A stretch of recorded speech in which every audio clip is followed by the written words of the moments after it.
आप सभी का हार्दिक स्वागत, वंदन, अभिनंदन है दोस्तों। प्रैक्टिस की इस श्रृंखला में बताना चाहेंगे टोटल 75 प्रश्न है। हिंदी से किसी भी परीक्षा को आप दे रहे हैं तो प्रश्नोत्तरी आपके लिए लाभदायक होगी।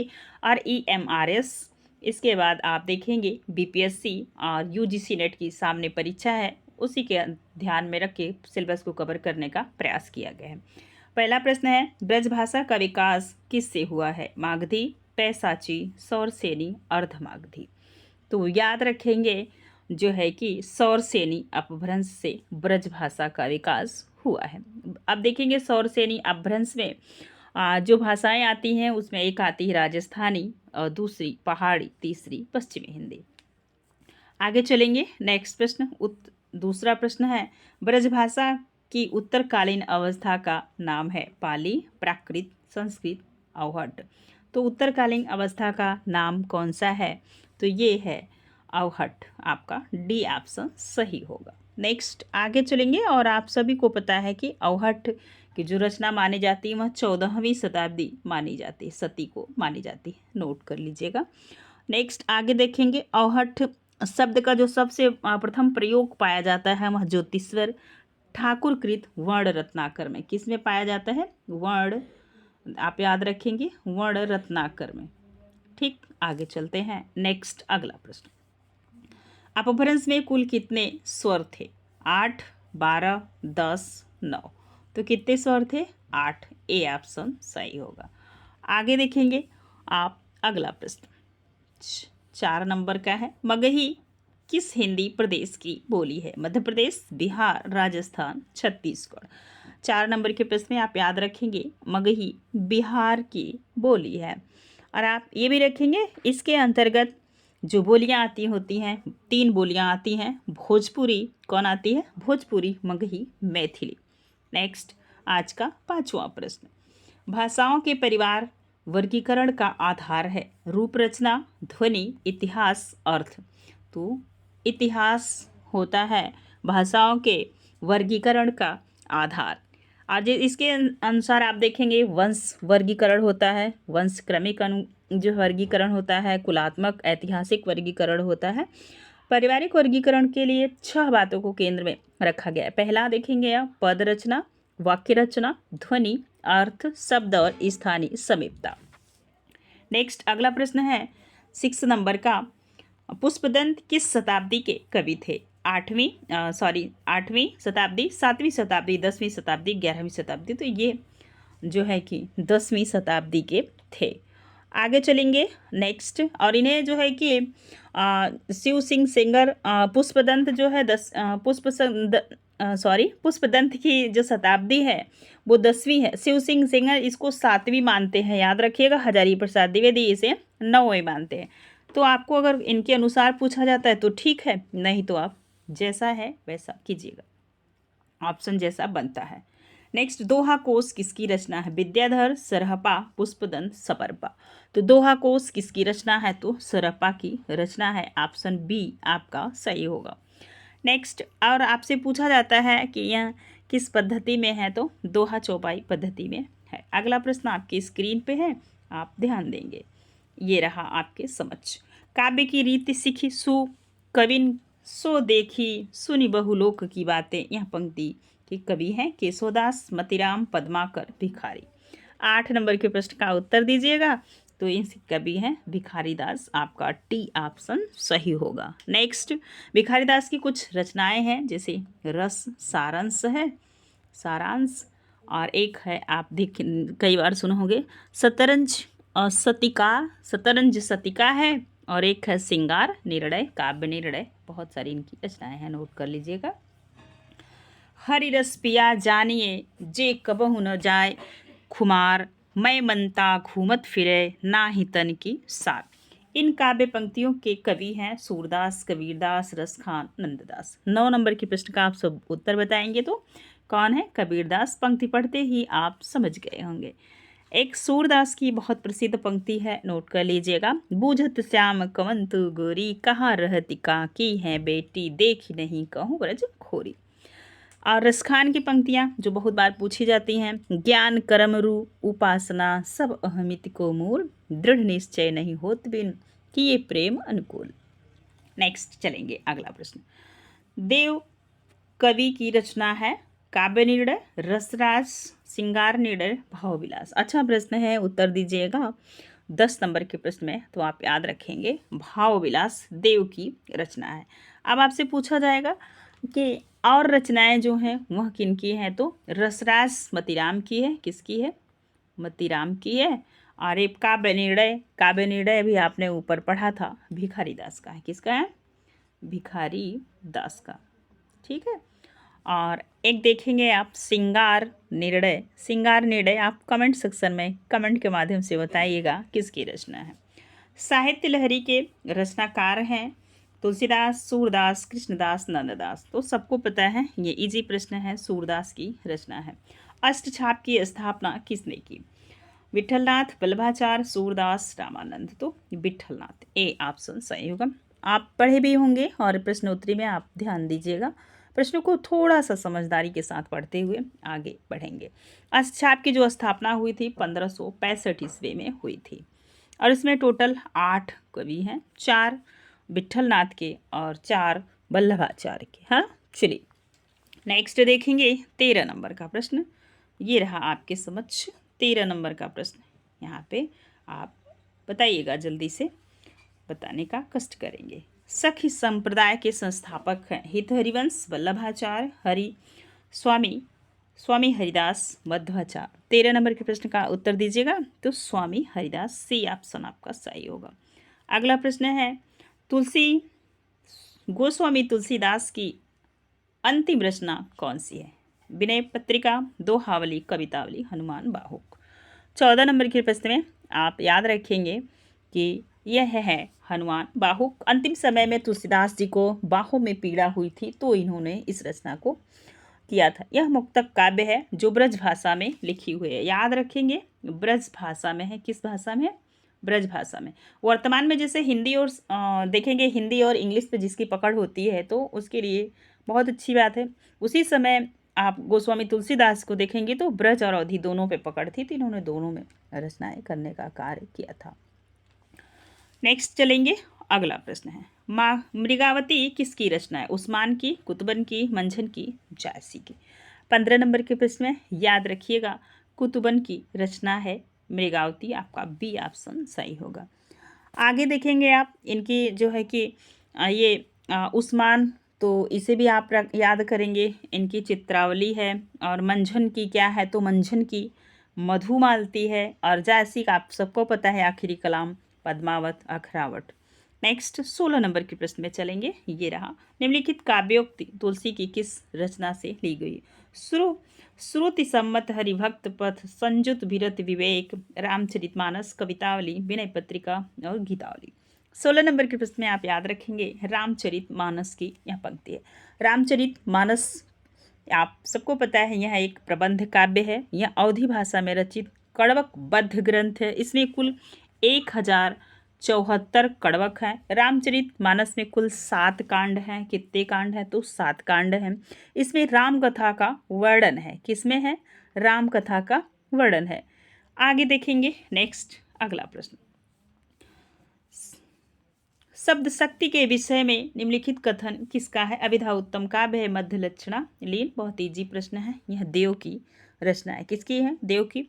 तो एक चीज और याद रखेंगे, पंक्ति के अलावा इनकी देव की रचना है जाति विलास, प्रेम चंद्रिका, शब्द रसायन, सुख सागर तरंग, वृक्ष विलास, पावक विलास, भवानी विलास। लिखने में थोड़ी समस्या हो रही नहीं तो मैं लिख देती, लेकिन आप नोट कर लीजिएगा।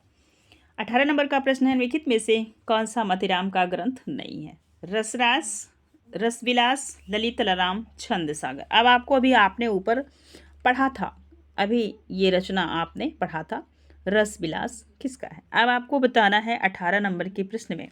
तो रसविलास चिंतामणि की रचना है और भानुदंत के रसमंजरी का अनुवाद है। ठीक है। नेक्स्ट अगला प्रश्न है 19 नंबर का, निम्नलिखित में से रीतिमुक्त कवि नहीं है?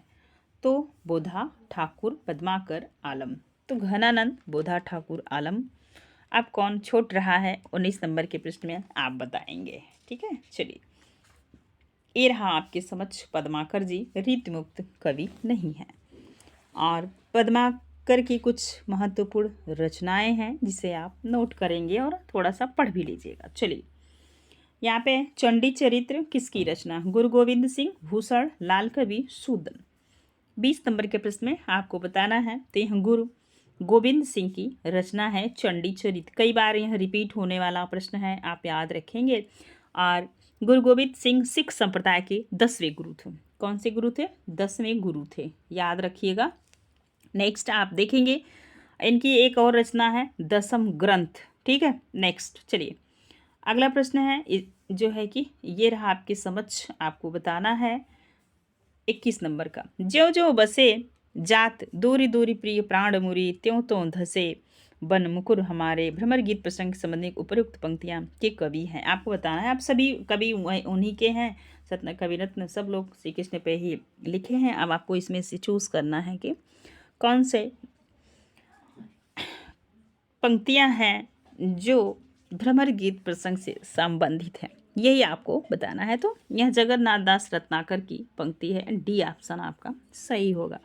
अब आगे देखेंगे इनकी कुछ रचनाएं हैं, जैसे हिंडोला पूछा जाता है, गंगावतरण, बुधो शतक, सिंगार लहरी, रत्नाष्टक, विराष्टक, दोनों को आप याद रखिएगा। नेक्स्ट आप देखेंगे नंददास की कुछ रचनाएं हैं, इनकी पंक्तियां हैं, जैसे कहन श्याम संदेश एक मैं तुम पे आयो। तो सूरदास की है सुनो श्याम यह बात और क्यों समझायो। तो कविरत्न जी की भी आपने पंक्ति यहाँ पे देखी ली। अब चलिए आगे चलते हैं। 22 नंबर का प्रश्न है, निम्नलिखित में से किस गद्य कृति का निर्माण फोर्ट विलियम कॉलेज में हुआ था? भाषा योग वशिष्ठ, पद्मा पुराण और नासिकेतोपाख्यान, दृष्टांत सागर। अच्छा प्रश्न है 22 नंबर का, आप याद रखेंगे। तो नासिकेतोपाख्यान का जो है कि ये जो गद्य कृति थी इसकी बनावट और यह कृति जो निर्माण हुई थी वो फोर्ट विलियम कॉलेज में हुई थी। फोर्ट विलियम आते ही आप याद रखेंगे 1800 ईस्वी में फोर्ट विलियम कॉलेज की स्थापना हुई थी। इसके बाद आप 2-4 चीज़ यहाँ से याद रखेंगे। इसमें 4 कवि थे, चारों कवियों को आप बारीकी से याद रखेंगे। और 10 जुलाई को भी याद रखिएगा, कहीं कहीं जीएस में यहाँ प्रश्न बनता है। ठीक। और भाषा योग वशिष्ठ किसकी रचना है? तो भाषा योग वशिष्ठ राम प्रसाद निरंजनी की रचना है। और पद्या भाषा पद्म पुराण किसकी है? यह दौलत राम की रचना है। और नेक्स्ट देखेंगे दृष्टांत सागर किसका है? तो यह रतन सिंह वर्मा का है। चारों को आप ढंग से नोट कर लीजिएगा। 23 नंबर का प्रश्न है, निसहाय हिंदू उपन्यास के लेखक हैं श्रीनिवास दास, राधा कृष्ण दास, बालकृष्ण भट्ट, राधाचरण गोस्वामी। 23 नंबर के प्रश्न में आप याद रखेंगे बी ऑप्शन आपका सही होगा। निसहाय हिंदू राधा कृष्ण दास का उपन्यास है। आगे देखेंगे श्रीनिवास दास का उपन्यास भी नोट कर लीजिए, आपका माइंड रीड करना चाहिए। इनका परीक्षा गुरु 1882 में है। कब है? 1882 में। नेक्स्ट आप देखेंगे राधाचरण गोस्वामी जी का कौन सा है? तो राधाचरण गोस्वामी का एक वीरबाला है जिसका प्रकाशन 1884 ईस्वी में हुआ था। आप देखेंगे आगे बालकृष्ण भट्ट जी हैं, नूतन ब्रह्मचारी, 100 सुजान, 100 अजहान 1 सुजान इनकी रचना है और इनका उपन्यास है। नेक्स्ट प्रश्न आपके स्क्रीन पे 24 नंबर का है, अब आप ध्यान दीजिएगा। निम्नलिखित में से कौन सा नाटक श्रीनिवास दास का नहीं है? रणधीर, प्रेम मोहिनी, महारानी पद्मावती, सप्त संवरण, संयुक्ता स्वयंवर। 24 नंबर के प्रश्न का उत्तर दीजिएगा। तो कौन सा नहीं है? तो महारानी पद्मावती। महारानी पद्मावती का जो प्रकाशन हुआ था वह 1882 ईस्वी में हुआ था। यह किसका है? तो यह है राधा कृष्ण दास का नाटक है। किसका है? राधा कृष्ण दास का नाटक है। नेक्स्ट देखेंगे इनके अन्य नाटक में आपको मिलेंगे दुखनी बाला, महाराणा प्रताप। आगे चलिए नेक्स्ट अगला प्रश्न, राजा लक्ष्मण सिंह ने अभिज्ञान शाकुंतलम का अनुवाद किया था तो 1862 ईस्वी में किया था। याद रखिएगा, बहुत बार पूछा जाने वाला है। ठीक है, ये सिर्फ शकुंतला नाटक का ही नहीं अनुवाद किए थे, मेघदूत का भी किए थे, रघुवंशम का भी किए थे और इसका किए थे। नेक्स्ट 26 नंबर का प्रश्न है, निम्नलिखित में से भारतेंदु का कौन सा नाटक प्रबंध चंद्रोदय की प्रतीकात्मक शैली से प्रभावित है? तो अंधेर नगरी, विस्म सुधम, भारत दुर्दशा, वैदेही, हिंसा हिंसा न भवती। तो याद रखिएगा, तो यहाँ पे भारत दुर्दशा और इनका प्रकाशन भी नोट कर लीजिए। ये है 1876 ईस्वी में इसका प्रकाशन हुआ है। भारतेंदु ने कुल टोटल 18 नाटक लिखे हैं, जिसमें 9 इनका मौलिक है और 9 इनका अनुदित है। और इसे भी आप याद करने का प्रयास कीजिएगा। अंधेर नगरी इन्हीं का जो है कि नाटक है, इसका प्रकाशन 1881 ईस्वी में हुआ है। विस्मस विस्मोधम कई बार पूछा जाता है, 1876 ईस्वी है। वैदेही हिंसा हिंसा न भवति का प्रकाशन 1873 ईस्वी में हुआ है। नेक्स्ट 27 नंबर का प्रश्न है, बालकृष्ण भट्ट किसके संपादक कर्म से जुड़े थे? ब्राह्मण, सरस्वती, काव्यवाचन सुधा, हिंदी प्रदीप। 27 नंबर के प्रश्न का आप सभी उत्तर दीजिएगा। तो हिंदी प्रदीप के यह थे। बाण जो है कि बाण भट्ट के जो संपादक थे वो हिंदी प्रदीप के थे, इनसे जुड़े हुए थे, यह इनका संपादन कार्य कर रहे थे। नेक्स्ट देखेंगे, और यह कहाँ से निकलता था? तो याद रखिएगा, प्रयाग से कभी कभी मिलान वाला प्रश्न पूछा जाता है। ब्राह्मण किसका है? तो प्रताप नारायण मिश्र का है। यह मासिक पत्रिका थी, कानपुर से निकलती थी। इसके बाद कविवचन सुधा है, तो यह भारतेंदु हरिश्चंद्र का मासिक पाक्षिक साप्ताहिक थी। कहाँ से निकलती थी? बनारस से निकलती थी। चलिए आगे चलते हैं। 28 नंबर का प्रश्न है, लिखित में से कौन सी रचना कृष्ण कथा पर आधारित नहीं है? प्रियप्रवास, अग्निलीक, भ्रमरदूत, अंधायुग। 28 नंबर के प्रश्न को पढ़ते ही आप समझ गए होंगे, आंसर होगा बी। यह राम कथा पे आधारित है। किस कथा पे है? तो राम कथा पर आधारित है। इसका जो प्रकाशन हुआ था, एक नोट कर लीजिएगा क्योंकि प्रश्न यहाँ से बनते हैं। तो इनका प्रकाशन 1976 ईस्वी में हुआ था। ठीक है, चलिए। यह भारत भूषण अग्रवाल का जो है कि काव्य नाटक है, इतना आप याद रखिए। नेक्स्ट है, शिव शंभू के चिट्ठे के निबंधकार हैं। पूरा शिव शंभू का चिट्ठा चैनल पे अपलोड है, समय हो तो आप जरूर पढ़िएगा, यहाँ से प्रश्न बनते हैं। ठीक है, शिव शंभू निबंध के जो चिट्ठे हैं, इसका जो समय था ये 1904 से 5 तक माना जाता है। यह बाल मुकुंद गुप्त का है। इसमें कई पत्र संकलित हैं और यह लॉर्ड कर्जन को संबोधित किया था। और ये किस पत्रिका में निकलता था? तो भारत मित्र में निकलता था। भारत मित्र, ये पत्रिका भी आप याद रखिएगा। नेक्स्ट अगला प्रश्न है, जो घनीभूत पीड़ा थी मस्तक में स्मृत सी छाई, दुर्दिन में आंसू बनकर वह आज बरसने आई।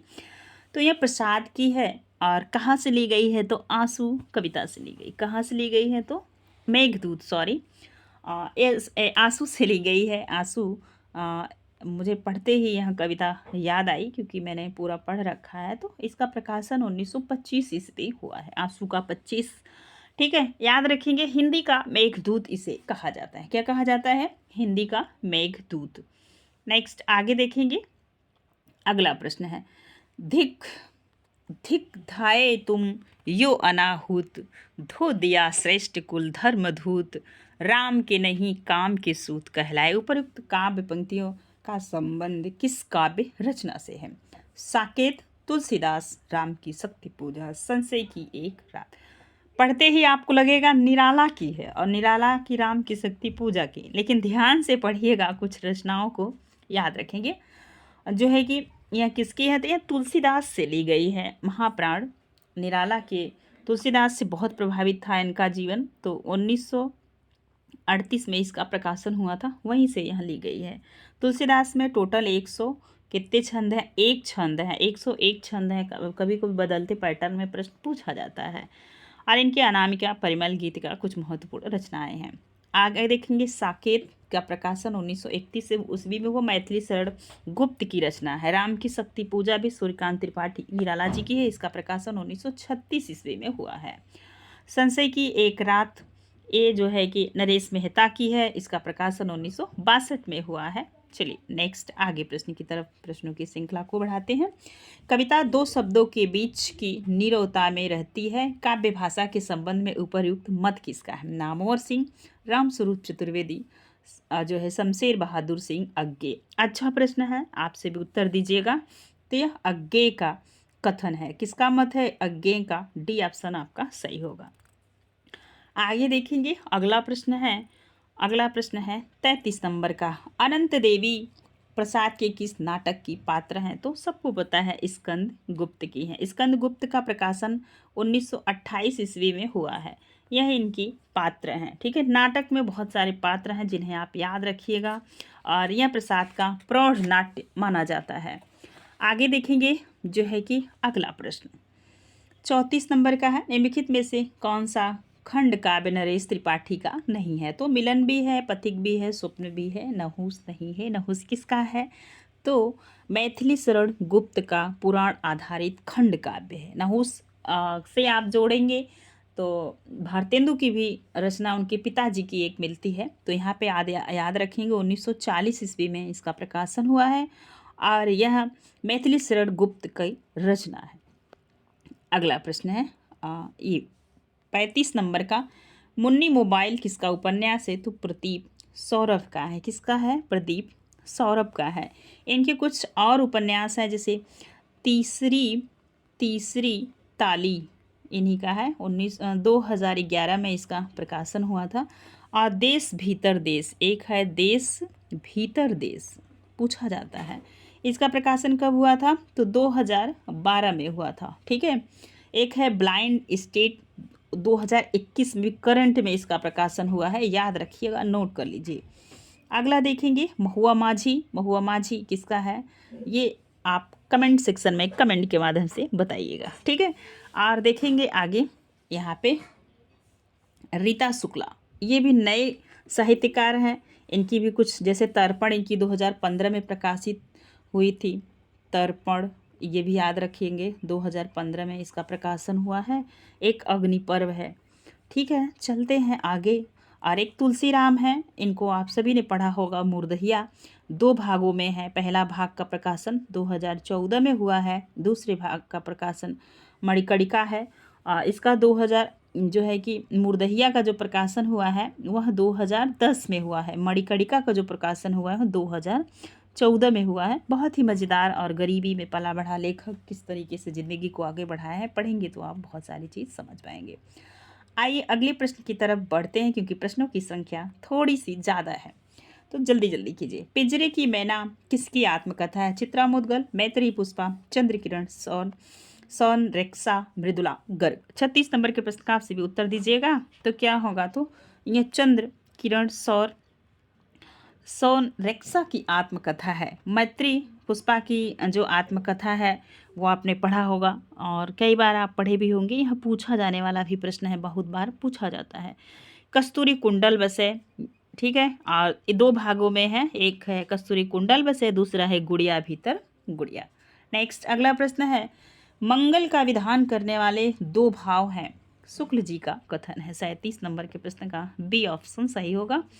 और यह साधना की अवस्था जो इनका निबंध है वहीं से उद्गृत है। ठीक है, इनकी कुछ पंक्तियां भी पूछी जैसे धर्म की रासात्मकता, अनुभूति का नाम भक्ति है। ये कई बार पूछा जाने वाला है। आप देखेंगे 38 नंबर का प्रश्न है आलोचना का विषय कवि का नहीं कविता का है। ये भी कई बार पूछा जाता है। ड्राइन, टी.एस. इलियट, क्रोचे, लोजाइनस किसका कथन है 38 नंबर में? तो याद रखेंगे इलियट का कथन है। किसका कथन है? तो इलियट का कथन है। अब आगे चलेंगे 39 नंबर का प्रश्न, थोड़ा सा बड़ा प्रश्न है, छोटा करते हैं ताकि आप लोग देख पाइएगा और प्रश्नों को करने का प्रयास कीजिए।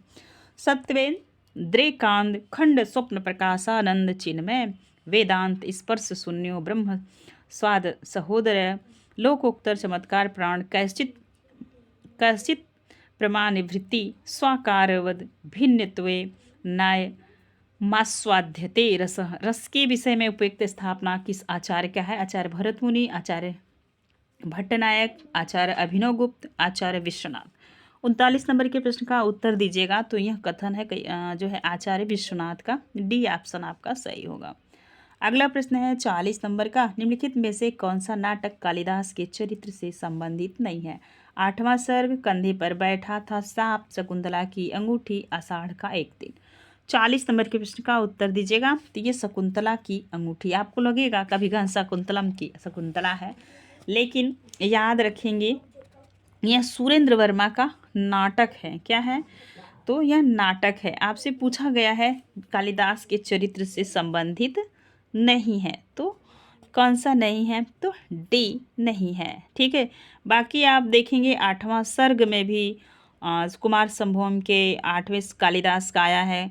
और आगे देखेंगे कंधे पर बैठा श्राप मीराकांत का नाटक है, इसमें भी कालिदास का जिक्र है। आषाढ़ का एक दिन में आपने देखा है, मोहन राकेश का यह नाटक है और लेखक का वो चरित्र यहाँ पे समक्ष आपके प्रस्तुत हुआ है।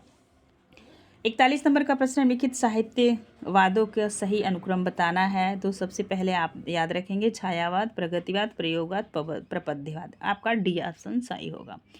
छायावाद कब से कब तक चला, ये भी प्रश्न बनता है। तो 1918 से 1936 तक चला है। अब प्रगतिवाद पूछा जाता है तो यह 1936 से 1943 तक चला है। इसके आगे देखेंगे प्रयोगवाद, प्रयोगवाद को भी आप नोट कीजिएगा, 1943 से 1951 तक यह चला है। इसके बाद आएगा प्रपद्यवाद 1956 में। ठीक है, चलिए, जिसे नकेनवाद भी कहा जाता है। अगला प्रश्न है, ये रहा आपके समक्ष, यहाँ पे आपको बताना जीवन काल की दृष्टि से निम्नलिखित कवियों का अनुक्रम बताना है। तो आप याद रखेंगे, सबसे पहले आप यहाँ पे आप जब साहित्य अच्छे से पढ़े होंगे तो प्रवृत्ति के आधार पे भी आप इस प्रश्न का हल कर लेंगे, जरूरी नहीं है कि इनका याद ही हो आपको। ठीक है, सबसे पहले आप याद रखेंगे सूरदास का जन्म कब हुआ है, तो 1478 में हुआ है। इसके बाद आप देखेंगे केशव का, तो 1555 में हुआ है। जगन्नाथ दास का कब हुआ है, तो 1866 में हुआ है। इसके बाद देखेंगे सोहनलाल द्विवेदी, इनका हुआ है वही महादेवी के लमसम। ठीक है, 1906 ईस्वी में हुआ है। ठीक है, तो ये रहा इनका जो है कि प्रश्न। अब आप बता सकते हैं कौन सा आंसर सही होगा, तो सी ऑप्शन आपका सही होगा। अगला प्रश्न है, रचनाकाल की दृष्टि से निम्नलिखित कृतियों का सही अनुक्रम बताना है। कौन सी कृति पहले आएगी, इस आधार पे आपको प्रश्न का उत्तर देना है। तो कुवलयमाला, कथा, राउल बेल, उक्त व्यक्ति प्रकरण, वर्ण रत्नाकर। तो सबको पता है वर्ण रत्नाकर ज्योतिश्वर ठाकुर की रचना है, यह 14वीं सदी की है। कब की है, 14वीं सदी की। उक्ति व्यक्ति प्रकरण यह कब की रचना है, तो यह 12वीं सदी की है।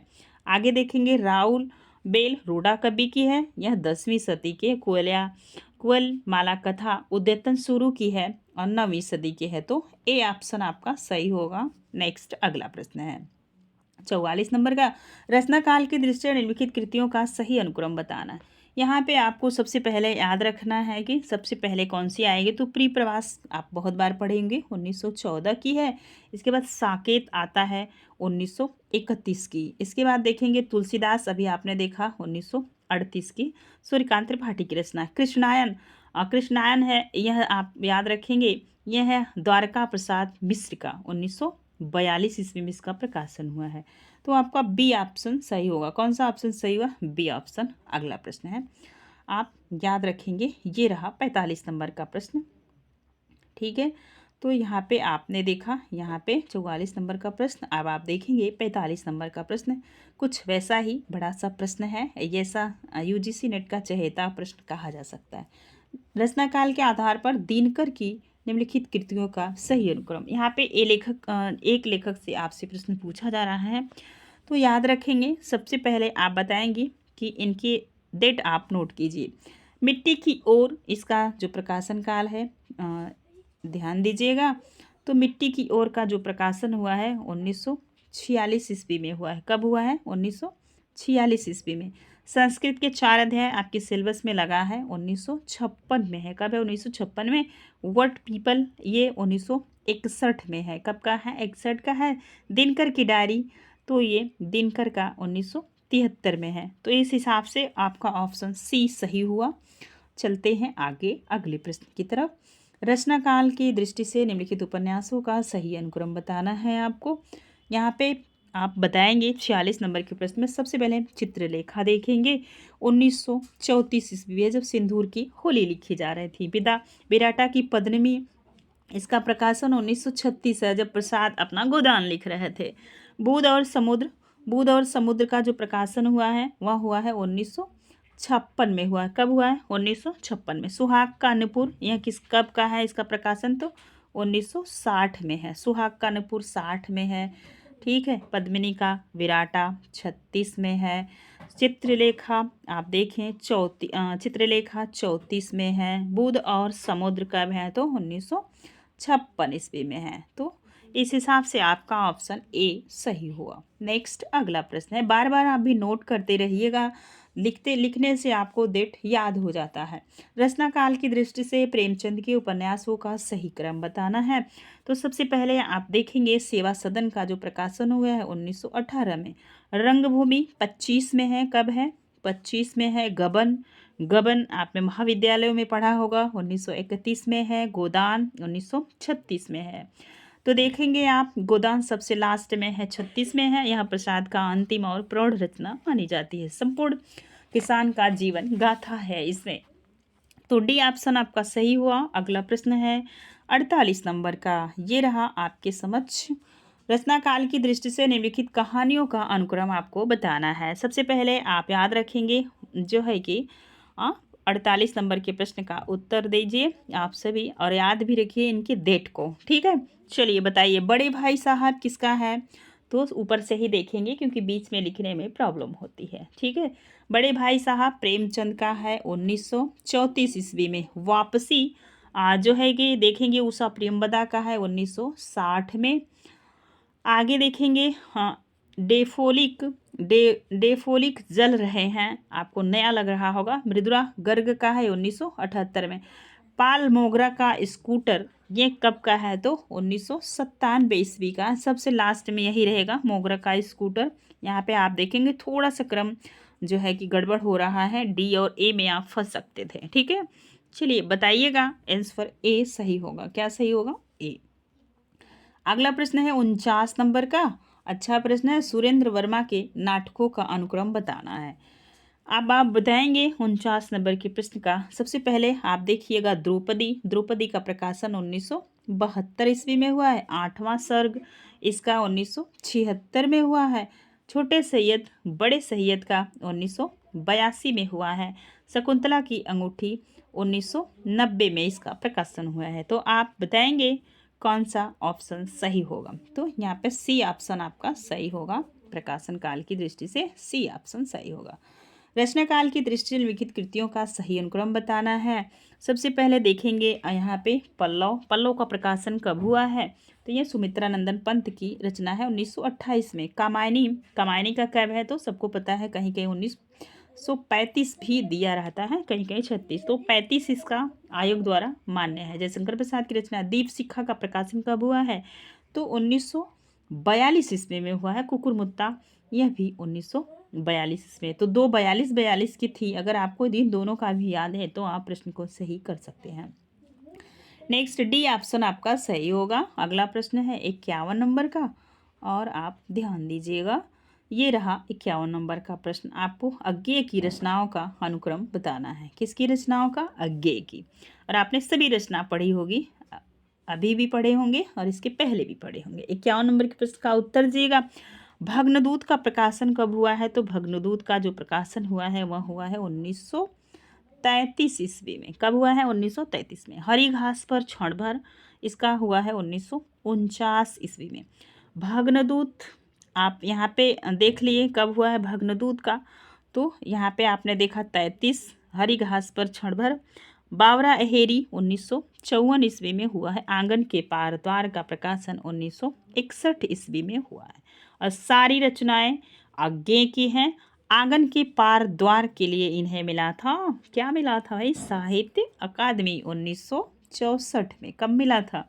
1964 में। और ये कब प्रकाशित हुई थी? तो 61 में, 2-3 साल बाद इनको मिल गया था। तो बी ऑप्शन आपका सही होगा। बी ऑप्शन सही होगा।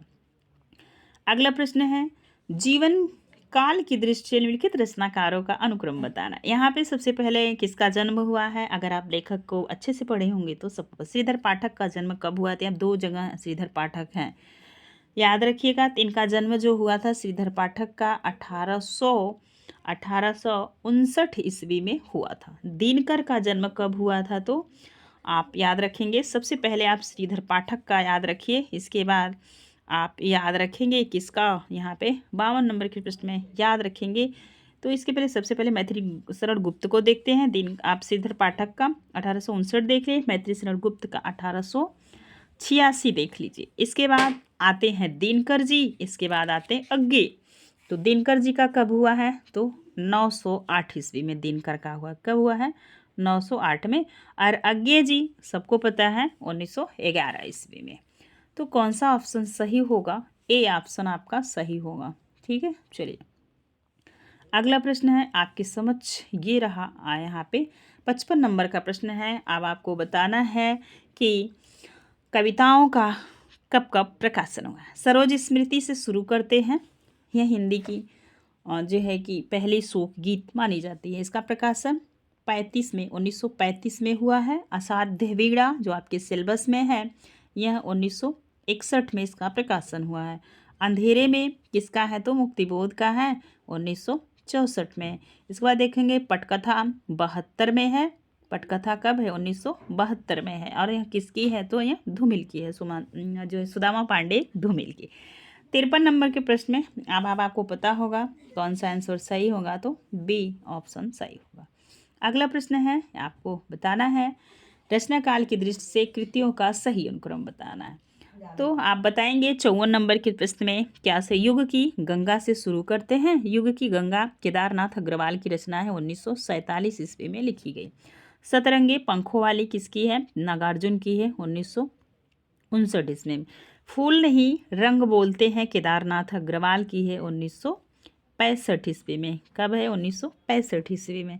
मिट्टी की बारात शिव सिंह सुमन की रचना है, यह कब की है? तो यह 1972 की है। कब की है? 1972 की। आपका बी ऑप्शन सही होगा। ठीक है, चलिए नेक्स्ट प्रश्न देखेंगे 55 नंबर का। यहाँ पे बताना है ब्राह्मी लिपि के विकास का अनुक्रम क्या है। तो कहाँ से ब्राह्मी लिपि का उद्गम हुआ है, ये प्रश्न आपसे पूछा जा रहा है। यह कई बार रिपीट होने वाला प्रश्न है। ठीक है, चलिए बताइए। तो ब्राह्मी लिपि, गुप्त लिपि, कुटिल लिपि और देवनागरी लिपि। देवनागरी लिपि का विकास पूछा जाता है तो ब्राह्मी लिपि से हुआ है। आपका ए ऑप्शन सही होगा। अगला प्रश्न है 56 नंबर का। यहाँ पे आपको बताना है स्थापना और तर्क के प्रश्न को। बिंब में अर्थ की संभावना निहित होती है। बिल्कुल सही है, क्योंकि अर्थ हमेशा निश्चित होता है। ये आपको कैसा लग रहा है? खटक नहीं रहा है? तो यहाँ पे बताना है सी ऑप्शन सही होगा। ए सही और आर गलत है। ठीक है, चलते हैं नेक्स्ट। आपका 57 नंबर का प्रश्न है यहाँ पे। अब आपको बताना है स्थापना है। जिस प्रकार आत्मा की मुक्तावस्था रसदशा कहलाती है, उसी प्रकार हृदय की मुक्तावस्था ज्ञान दशा कहलाती है। यहाँ पे रसदशा कहलाती है। यह कथन किसका है? तो शुक्ल जी का है, उनके निबंध से लिया हुआ है। इतना आप याद रखेंगे। और किससे लिया है? तो कविता क्या है, यहाँ पे देखिए दिया है, क्योंकि कविता में कभी हृदय लोक सामान्य की भूमि पर पहुँच जाता है। 57 नंबर के प्रश्न में आप याद रखेंगे कि यहाँ पे आंसर क्या होगा, तो ये आपको बताना है, क्योंकि कविता में कवि हृदय लोक सामान्य की भूमि पर पहुंच जाता है। 57 नंबर के प्रश्न का याद रखेंगे। ठीक है, दोनों बातें सही हैं। ए ऑप्शन आपका होगा। कौन सा ऑप्शन होगा? ए ऑप्शन सही होगा। और कविता क्या है? निबंध से। यह दोनों पंक्तियां ली गई हैं शुक्ल जी के निबंध से। ठीक है, आगे चलिए नेक्स्ट अगला प्रश्न है 58 नंबर का प्रश्न है। ध्यान दीजिएगा। प्रेमचंद यथार्थवाद से आदर्शवाद को श्रेष्ठ समझते थे, क्योंकि आदर्शवाद उनकी दृष्टि से संपूर्ण जीवन दृष्टि है। 58 नंबर के प्रश्न का उत्तर दीजिएगा। तो क्या सही होगा? इनकी यहाँ पे तो ये बात बिल्कुल सही। प्रेमचंद यथार्थवाद से आदर्शवाद को श्रेष्ठ समझते थे। पहले शुरू की इनकी रचनाएं कितनी भी समस्याएं हों, लास्ट में आके सुखद हो जाती थी ना। और लास्ट में जब 1936 के बाद अंतिम समय में जो रचनाएं इन्होंने लिखा, जैसे ये कफन लिखे, कफन भी जो था उसी को समक्ष पाठक के प्रस्तुत किए। गोदान आप देख ही रहे हैं। तो अब आपको बताना है 58 नंबर के प्रश्न में आंसर क्या होगा। तो ए सही आर गलत है। ठीक है, चलिए अगला प्रश्न है 59 नंबर का। स्थापना है कला मात्र के लिए वही साहित्य हो सकता है जो विचार शून्य हो, क्योंकि कला विचारों का पलायन है। क्या तर्क सही बैठ रहा है? 59 नंबर के प्रश्न का उत्तर दीजिएगा। तो यहाँ पे दोनों चीज़ें गलत हैं। ठीक है, दोनों चीज़ें, स्थापना भी गलत है और तर्क भी गलत है। चलिए नेक्स्ट प्रश्न 60 नंबर का है आपकी स्क्रीन पे, आपको बताना है। कहानी छोटे मुंह बड़ी बात कहती है क्योंकि कहानी लघु जीवन खंड के माध्यम से एक संपूर्ण जीवन बोध या सही को प्रकाशित करती है। 60 नंबर में आप देखेंगे तो दोनों चीजें सही हैं। ठीक है, सी ऑप्शन सही होगा। नेक्स्ट 61 नंबर का प्रश्न है, नाटक केवल चाक्षुष यज्ञ है और तर्क है क्योंकि आधुनिक मान्यता है कि नाटक में दृश्य की तुलना में श्रव्य तत्व कम महत्वपूर्ण होते हैं। क्यों भाई, नाटक होगा तो सुनना तो जरूरी होगा ना। 61 नंबर के प्रश्न में आप याद रखेंगे कि स्थापना गलत है। क्या है, स्थापना गलत है। नाटक केवल आंखों से देखा जा सकता है, सुनते नहीं है आप। चाक्षुष यज्ञ है। 61 नंबर के प्रश्न में आप बताएंगे स्थापना गलत है। क्या है, स्थापना गलत है। यहाँ पे स्थापना गलत हो गई तो आर क्या होगा, ये भी गलत है, तर्क गलत है, दोनों चीजें यहाँ पे गलत हैं। अब आपको बताना है, बी ऑप्शन आपका सही होगा। साहित्य जन समूह के हृदय का विकास है, बार बार एक सिंपल सा प्रश्न बनता है, किसका कथन है? तो महावीर प्रसाद द्विवेदी जी का, बालकृष्ण भट्ट के निबंध से लिया हुआ है। साहित्य जन समूह के विकास साहित्य जन समूह के हृदय का विकास है। अब आप देखेंगे कि तर्क क्या है, क्योंकि साहित्य का लक्ष्य केवल मनुष्य का चरित्र निर्माण है। 62 नंबर के प्रश्न में आप याद रखेंगे कि क्या आंसर होगा, ये बताना है आपको। क्या दोनों सही है, दोनों गलत है, क्या है, आप बताइए। तो 62 नंबर में याद रखेंगे ए सही और आर गलत है, क्योंकि आपने कई बार स्थापना को सुना भी होगा और ये सिंपल सा प्रश्न परीक्षा में बनता है। स्थापना है काव्य आत्मा की संकल्पनात्मक अनुभूति है जिसका संबंध विश्लेषण विकल्प विज्ञान से नहीं है, क्योंकि विज्ञान का संबंध संवेदना से नहीं होता। 63 नंबर के प्रश्न में आप याद रखेंगे कि काव्य आत्मा का संकलात्मक अनुभूति है जिसका संबंध विश्लेषण विकल्प और विज्ञान से नहीं होता। तो ये बात तो बिल्कुल सही है। ठीक है, 63 नंबर के प्रश्न में स्थापना बिल्कुल सही। अब तर्क मिलाओ। तर्क क्या है, क्योंकि विज्ञान का संबंध संवेदना से नहीं होता, क्योंकि वहाँ खोज करना है। तो दोनों बातें सही हैं। क्या है, दोनों बातें सही हैं। ठीक है, यहाँ पे आप देखेंगे ए और आर दोनों सही है। चलिए आगे चलते हैं। नेक्स्ट प्रश्न है 64 नंबर का, संस्कृत के विकास के लिए मानसिक स्वतंत्रता अनिवार्य है। तर्क है क्योंकि संस्कृति एक मानसिक व्यापार है। 64 नंबर के प्रश्न में आप बताएंगे तो दोनों चीजें बिल्कुल सही हैं। आपका डी ऑप्शन सही होगा। ये 65 नंबर का प्रश्न, स्त्री पैदा नहीं होती बनाई जाती है। तर्क है क्योंकि समाज उसे जन्म से वही संस्कार प्रदान करता है। तो यहाँ पे भी दोनों बातें बिल्कुल सही हैं। ठीक है, बी ऑप्शन आपका सही होगा। अगला प्रश्न है 66 नंबर का। यहाँ पे मिलान करने वाला प्रश्न आपके समक्ष प्रस्तुत हुआ है।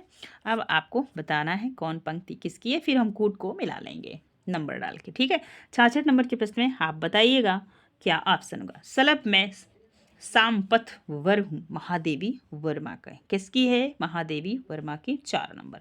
दुखी जीवन की कथा रही निराला की है सरोज स्मृति से। 3 नंबर। वियोगी होगा पहला कवि आह से उपजा होगा गान। 66 नंबर में बताएंगे वियोगी होगा पहला कवि सुमित्रानंदन पंत जी का है। ये रहे 1 नंबर। जो बीत गई सो बात गई, किसका है, जो बीत गई सो बात गई, हरिवंश राय बच्चन का। 2 नंबर। अब आपको जयशंकर प्रसाद की एक पंक्ति, अरि वरुणा के शांति कछार, याद कर लीजिए। चलिए 4 3 1 2, यहाँ पे देखेंगे 4 3 1 2, आपका सी ऑप्शन सही हुआ। अगला प्रश्न है 67 नंबर का। यहाँ पे भी मिलान वाला प्रश्न बना हुआ है। अब आपको बताना है कि पात्र से पूछा गया है प्रश्न, नाटक और उनके पात्रों से मिला दीजिए फटाफट 67 नंबर के प्रश्न को।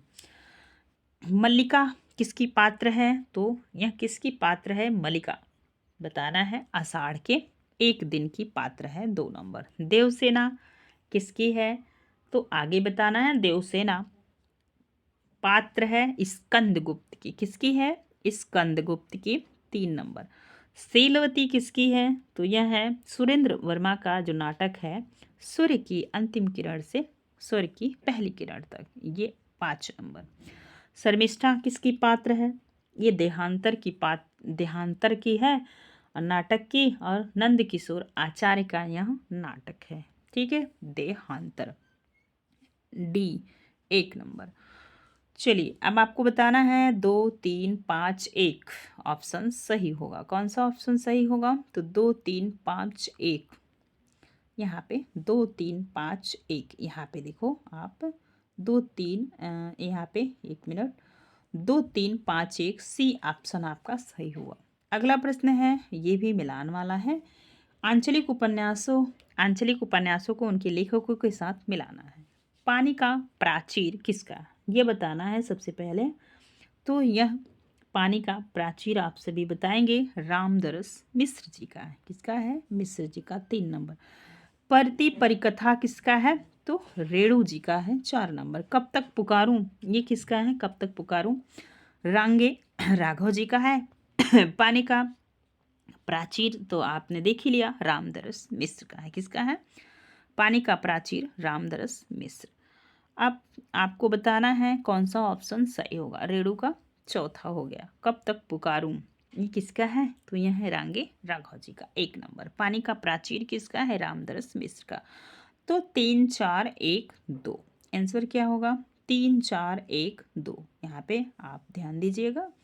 फिर से एक बार मिलाते हैं क्योंकि ऑप्शन सही नहीं बैठ रहा, बताइएगा 68 नंबर के प्रश्न में। तो ये रहा, यहाँ पे 3, 4, 1, 2 गड़बड़ हो गया है ऑप्शन, लेकिन इसका डी सही होगा। यहाँ पे 3 होगा, फिर 4, 1, 2 यहाँ पे होगा। ठीक है, चलिए अगला प्रश्न है 69 नंबर का। कवियों के साथ उनकी कृतियों को सुमेलित कर दीजिए। बोधा की क्या है? सबसे पहले बोधा की हो मिलाइए, बिरह बारिश क्या है? बोधा की बिरह बारिश है, मतलब डी में 4 नंबर। आगे देखेंगे मत चिंतामणि का कौन सा है? तो कवि कुवल कल्पतरु, कवि कुलपतरु, ये है 5 नंबर। इसके बाद मतिराम का क्या है? मतिराम का कई बार मतिराम से प्रश्न बहुत बार पूछा जाता है, देखेंगे आप। ये है इनका वृत्त कौमुदी, 3 नंबर। भूषण की बच गई, भूषण का है वही छत्रसाल, क्या है? छत्रसाल। तो यहाँ पे आप याद रखेंगे 5, 3, 4, 5, 3 शुरू के देखेंगे, 5, 3 यहाँ पे आप देखेंगे 5, 3 एक ही ऑप्शन में है, आपका बी ऑप्शन सही होगा। ये रहा 70 नंबर का प्रश्न, और यहाँ से प्रश्न बहुत बार बनता रहता है, आप याद रखिएगा। ऐसे प्रश्न परीक्षा में रिपीट होते रहते हैं।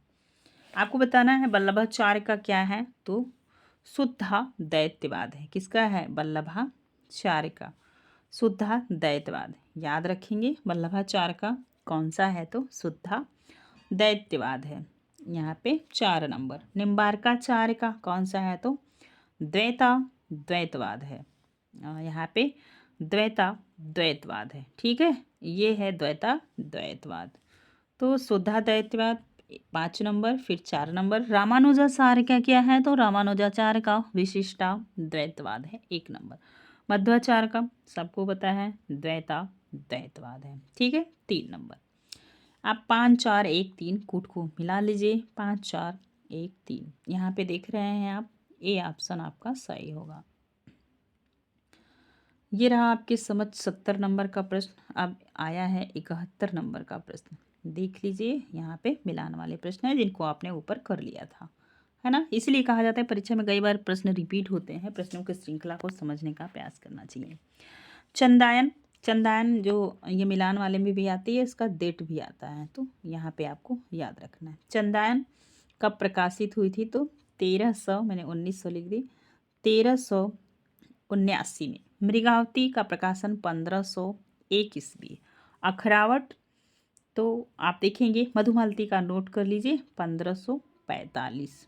ठीक, अब आपको मिलान कर देना है। चंदान किसकी रचना है? तो मुल्ला दाऊद की है, 3 नंबर। मृगावती कुतबन की है, 1 नंबर। अखरावट जासी की है, 4 नंबर। मधुमालती मंझन की है, 2 नंबर।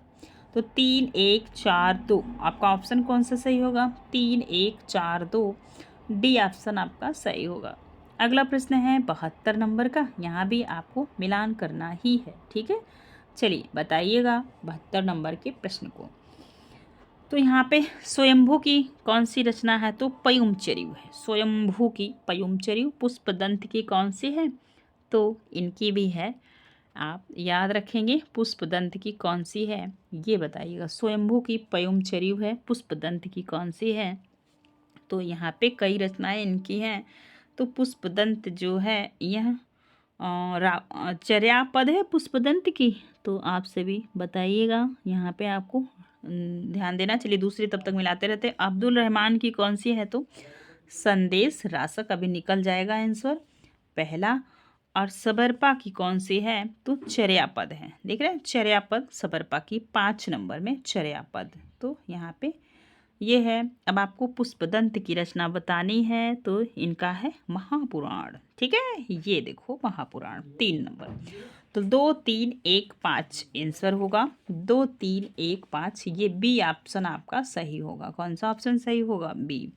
73 नंबर का प्रश्न है। अब आपको मिलान करना है। कुछ प्रश्न ऐसे भी परीक्षा में रखे जाते हैं जिसे आपको थोड़ी आपकी परेशानी बढ़े। चलिए, धातु सिद्धांत किसका है? तो हेज का है। किसका है? धातु सिद्धांत हेज का है। तो यहाँ पे देखेंगे हेज का है 5 नंबर। यो हे हो सिद्धांत किसका है? तो ये है नोआरे का। किसका है? नोआरे का 4 नंबर। इंगित सिद्धांत किसका है? तो इंगित सिद्धांत राय का है, यहाँ पे 3 नंबर। संपर्क सिद्धांत किसका है? तो रेवेज का है। किसका है? रेवेज का 2 नंबर। अब आपको बताना है रेवेज का 2 नंबर। तो यहाँ पे अब आपने मिला भी लिया होगा। चलिए हम आंसर को सही करते हैं। ठीक है, 73 नंबर के प्रश्न का बताएंगे फटाफट। तो यहाँ पे मिलान कर लिए होंगे आप। ये डी ऑप्शन आपका सही है। नेक्स्ट प्रश्न है आपके स्क्रीन पे। यहाँ पे 73 नंबर का प्रश्न हुआ। तो ये 74 नंबर का प्रश्न आप बताएंगे। ये रहा 74 नंबर का प्रश्न। थोड़ा सा PDF धुंधला है, कोई बात नहीं है, तेजी से पढ़ देते हैं। और अंतिम समय भी है और अभी तक तो आपको सब क्लियर दिख रहा था। 74 नंबर के प्रश्न का उत्तर दीजिएगा। भट्ट लोल्लट का क्या है? नायक क्या करता है? भोगता है। तो भुक्तिवाद। यहाँ पे सी में तीसर का है। अभिनव गुप्त का अभिव्यक्तिवाद है। क्या है? अभिव्यक्तिवाद 2 नंबर। इसके बाद शंकुक का क्या है? अनुमितिवाद है। क्या है? शंकुक का अनुमितिवाद। भट्ट लोल्लट का क्या है? ये आपको बताना है। तो उत्पत्तिवाद है। इनका क्या है? उत्पत्तिवाद। 5 1 3 2, 5 1 3 2, ये रहा आपकी समझ से। बी ऑप्शन आपका सही हो गया।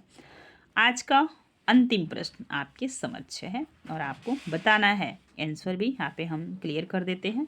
पत्र पत्रिका उनके संपादक को मिलान करना है। तो चाँद किसका है? महादेवी वर्मा का। कर्मवीर किसका है? माखनलाल चतुर्वेदी का। आप देखेंगे प्रतीक किसका है? प्रतीक आप सभी बताइए। अज्ञेय जी का है। किसका है? अज्ञेय जी का 2 नंबर। इसके बाद देखेंगे विशाल भारत किसका है? बनारसी दास चतुर्वेदी का 1 नंबर। अब आप देखेंगे जो है कि यहाँ पे विशाल भारत इनका हो गया। कर्मवीर 4 नंबर। चाँद 3 नंबर। तो यहाँ पे आप देख पाएंगे 2 और 1 4 3, डी ऑप्शन आपका सही हो गया। अब इन कहाँ से ये निकलती थी पत्रिका, इन्हें नोट कर लीजिए।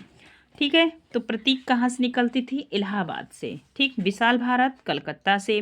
कर्मवीर सबको पता है कि इसके निकालने वाले कौन थे? माखनलाल चतुर्वेदी। चतुर्वेदी जी का जन्म कहाँ हुआ था? तो ये हुआ था MP में। तो जबलपुर से निकलती थी। चाँद पत्रिका महादेवी वर्मा की। महादेवी वर्मा का जन्म कहाँ हुआ था? इलाहाबाद प्रयागराज में। तो यह प्रयागराज से निकलती थी। एक और आप याद रखेंगे यहाँ पे जो है कि यह जो पत्रिका है नया प्रतीक। कौन सा? नया प्रतीक। आपने प्रतीक देखा, एक नया प्रतीक पूछा जाता है और यह 1873 ईस्वी में निकलता था। कब निकलता था? तो 1973 में। सॉरी, नया प्रतीक कब निकलता था? तो 1973 में। ठीक है, इसका कभी कभी इसी का नाम जो है कि प्रतीक का नया प्रतीक कर देते हैं। थोड़ा सा आप क्लियर करके रखिएगा। तो नया प्रतीक 1973 में निकलता था और प्रतीक 1947 में निकलता है। ये 1947 में निकलता था। आप इस दोनों को क्लियर कर लीजिएगा। और विशाल भारत कब निकलता था? तो 1928 ईस्वी में। कर्मवीर का जो प्रकाशन हो रहा था 1920 में हुआ था। चाँद का 1920 में। ये दोनों 1920 में है। ठीक है, तो आज के लिए इतना ही। फिर मिलेंगे नेक्स्ट वीडियो में। वीडियो पसंद आएगा तो प्लीज़ लाइक शेयर कमेंट ज़रूर कीजिएगा। अपने दोस्तों को जोड़िएगा और वीडियो पसंद आएगा तो आप नेक्स्ट नेक्स्ट वीडियो आप किस पे कैसे प्रैक्टिस सेट चाहते हैं, ये भी आप हमें बता सकते हैं। धन्यवाद।